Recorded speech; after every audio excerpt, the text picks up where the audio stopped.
आइए तांबे झुक जा रे। ये तांबे झुक, ये तांबे झुक। वेट सोलो यहाँ पे फातिमा जी, फातिमा सेंटर बनना यहाँ पे। अरे फुल फ्रेम नहीं मिलेगा भाई, फुल फ्रेम नहीं मिलेगा भाई। मैम यहाँ पे सामने देखिए ना, बस मेरे तरफ। फातिमा जी गौरव को फोटो चाहिए। मैम सामने फातिमा यहाँ पे बात। अरे पहले वीडियो तो मार ले, फोटो चाहिए। फातिमा जी फातिमा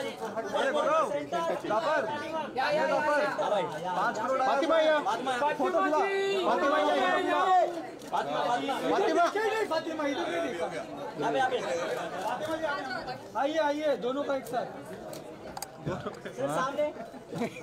आपको कहाँ लग रहा है कि मैं देख रहा हूँ? यहाँ पे ऐसा ही होगा।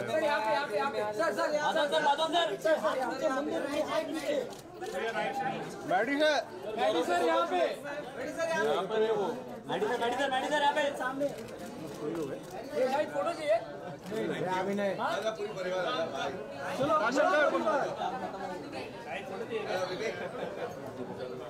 आइए कम क्लोज सर। ये दोनों वीडियो यार, जाफर भाई नीचे करो। नीचे एक 5 minute. Centre everyone centre look here this camera. सामने एक तो फ्रेम नहीं आएगा। थोड़ा सा और आइए इधर। बड़ा फ्रेम कैसे आएगा? Look here everyone come close.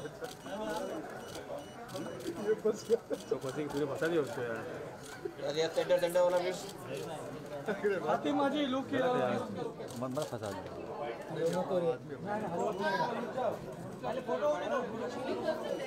चलो बाइट मैडी सर का सोलो सबका एक सोलो करते हैं। हो गया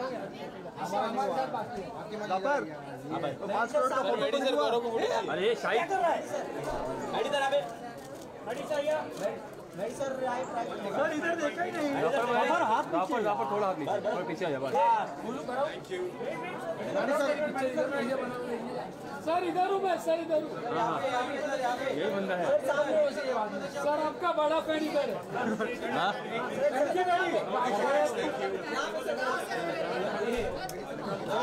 पंकज उधर जा। 5 लाख लेके 5 लाख रुपए। बाद में सोलो है ना, सोलो हो गया फातिमा जी इधर फातिमा जी इधर बीच में।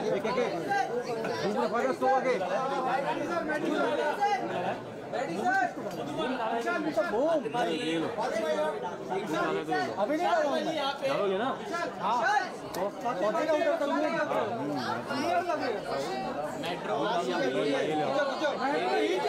मेट्रो हीट है। नो हम खुद से देखिए। जान दो आगे जान दो के बाद पासवर्ड हो गया ना। हाँ भाई अरे हाइट ऊपर करो ना। ये पूरा हाइट है मेरा। बोल रहा था भाई। सर ये सर थोड़ा इस साइड टर्न करो, राइट साइड ये साइड में।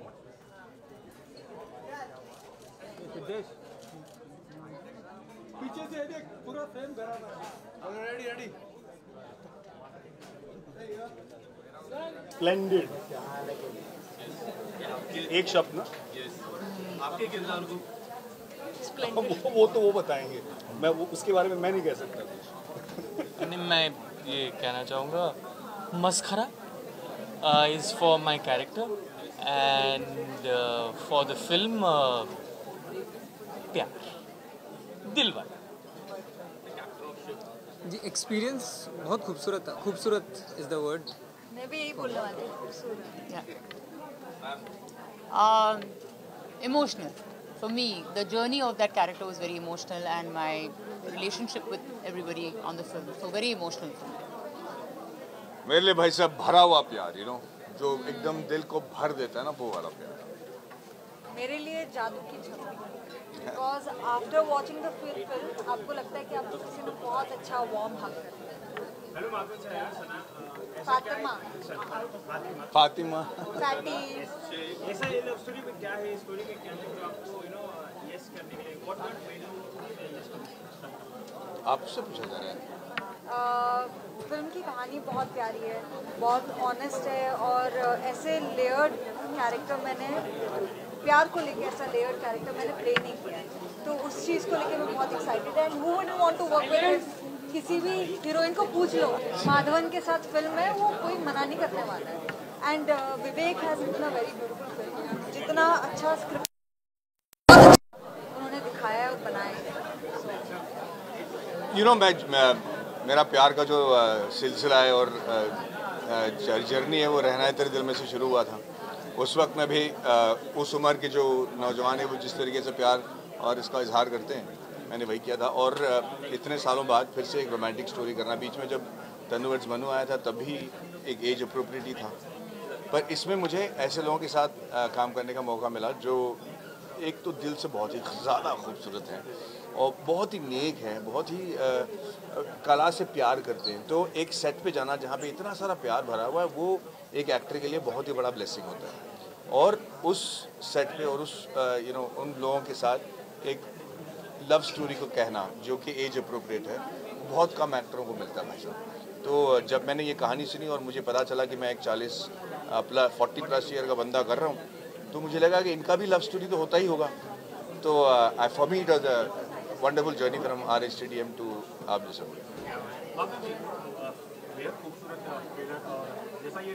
Thank you.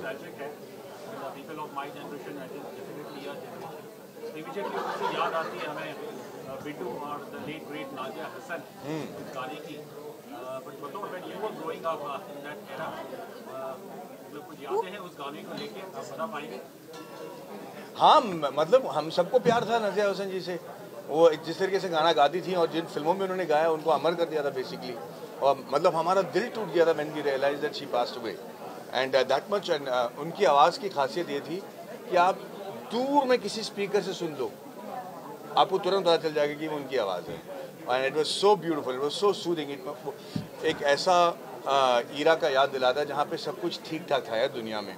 आपको लगता था कि आपके सपने जो हैं 10 साल बाद साकार हो सकते हैं, आजकल तो लगता है कि 10 मिनट में बिखर जाएंगे। तो वैसे वाले माहौल की मतलब बहुत याद दिलाते हैं।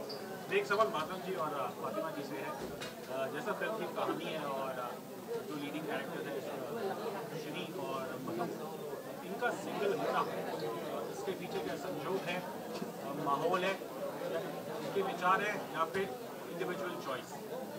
सब कुछ है, क्योंकि अगर आप सिंगल हो, आप एक रीज़न की वजह से नहीं, तो आपके ओपिनियंस, आपका जिस तरीके से आप प्यार करते हो वो सब इतना क्लियर होता है कि जब तक आपको कोई एकदम प्यारा नहीं मिले तो तब तक आपको प्यार मतलब आप प्यार में नहीं पड़ते।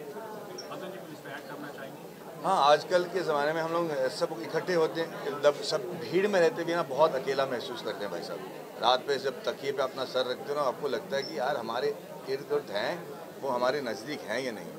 उस चीज़ को जो है एड्रेस किया है इस फिल्म में कि अकेलापन जो इस दुनिया की सबसे बड़ी बीमारी है, उसका क्या इलाज है। और कभी कभी रिश्तों में रहकर भी आप अकेले होते हैं। वो वही कह रहा हूँ। हाँ, वही। मेरा सवाल आपसे है, आपका जो मैंने ट्रेलर देखा मुझे DDLJ की अमरीश पुरी जी की याद आ गई। DDLJ की जब भी चर्चा होती है शाहरुख साहब काजल खान के बाद अमरीश पुरी जी की चर्चा काफ़ी होती है। आपका कई हद तक सिमिलर वैसा है, तो आप किस तरह से देख रहे हो उस टाइप का किरदार करना? एंड क्या लगता है आप जैसा कौन की बात करें तो इसमें इनके साथ मेरी चर्चा हो और ऐसी बात हो। विवेक मैं आपसे जाना चाहूँगा कितना डिफिकल्ट है इतने बड़े बड़े जायंट्स को हैंडल करना। ऑब्वियसली एक 3 लाइन स्टोरी लाइन है, कितने खूबसूरती के साथ आपने इसको दोनों को टीच किया एंड किस तरीके से इनको यस बोलने के लिए आपने आपका क्या मतलब इनको यस करना है? पहला नहीं, मेरे को कुछ मशक्क़त नहीं हुई। मतलब सब इतने एक्सपीरियंस और सीनियर और टैलेंटेड एक्टर्स हैं, कनेक्ट बहुत अच्छे से हो गए हम सब लोग। और सबका औचित्य यही था कि यार फिल्म की बेहतरी के लिए क्या होगा। तो अगर किसी का ओपिनियन भी होता था, कोई सुझाव भी होता था, तो उस अहम से नहीं आया कि यार ये मेरा है। तो हम सब साथ में एक काम कर रहे थे चाहे किसी का भी सुझाव हो, वो फिल्म की बेहतरी के लिए था। तो उस हिसाब से बहुत ही खूबसूरत एक्सपीरियंस रहा। दूसरा क्या था आपका सवाल? पिच नहीं, कहानी भेजी पूरी, बाकायदा स्क्रीन प्ले तैयार था हमारे पास, वो भेजा और दोनों को पसंद आया और हमने शुरू कर दिया सफ़र। जी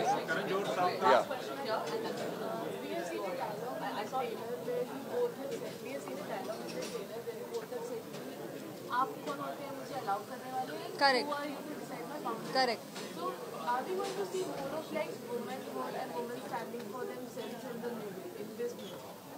you're going to see a person standing for themselves. Yeah, so that's it doesn't very well matter said. what gender you are. I think here Yeah. we are talking about an individual Yeah. जिसके of course society औरतों को ज़्यादा question करती है 100%, but यहाँ पे वो चीज़ को हम लोग काफ़ी प्यारे तरीके से और काफ़ी लेयर तरीके से हैंडल कर रहे हैं। ये वैसी प्रीची फिल्म नहीं है कि अरे हम किसी मुद्दे को लेकर आए और हम वो मुद्दे को ही टैकल करेंगे। मुद्दे की वाली इंडिविजुअल जर्नीज, ये एक जर्नी है और इमोशनल है और लेयर्ड है और बहुत लाइट और प्यारी फिल्म और सबसे ज़्यादा इम्पोर्टेंट ह्यूमरस है। हाँ। ओहो होमी नहीं, वही जो फातिमा ने कहा कि एक इंडिविजुअल जर्नी है, एक इंसान है जिसको लगता है शायद उसको ज़िंदगी में कुछ बदलाव चाहिए और क्या वो उसके लिए कुछ कर सकता है या कर सकती है, और आप कितनी मेहनत करते हैं to make those changes in your life, और what stands you take depends on your courage. So it's a journey of courage, I think, for all the characters. It takes a lot of guts for everybody to be where they are today. Even for them, for him, it's a lot of challenging your own self and your ideas and saying क्या मैं इनको निकल के तोड़ सकता हूँ, क्या मैं कुछ और सोच सकता हूँ या सोच सकती हूँ, you know. रणजोड़ साहब का इस फिल्म के साथ जुड़ना क्या वो मात्र इत्तेफाक है या कहीं ना कहीं ऐसी कहानी उनके जीवन से भी रिलेट करती है? नहीं, उनका प्रोडक्शन हाउस है तो उनका जुड़ना तो लाजमी होगा। नहीं, कहानी जैसी है और रणजोड़ साहब ने भी जो अपनी डेनी में कहा जी, नहीं वो प्रोड्यूसर है फिल्म के। नहीं, बट वो भी इस कहानी से रिलेट करते हैं, वो भी सिंगल है इस हिसाब से। जी, और वो ही नहीं, ऐसे बहुत सारे व्यक्ति विशेष हैं जो कहीं ना कहीं इस इमोशन से रिलेट कर पाएंगे, इसलिए हमने ये कहानी चुनी क्योंकि इमोशन बहुत रिलेटेबल है और हम सब कहीं ना कहीं अपने जीवन काल में उस स्टेज से गुजरे हैं या गुजर रहे हैं या गुजरने वाले हैं, तो कहीं वो रिलेट कर पाएँ और वो इमोशन हम एक्सप्रेस कर पाएँ। That was the intention. Thank you.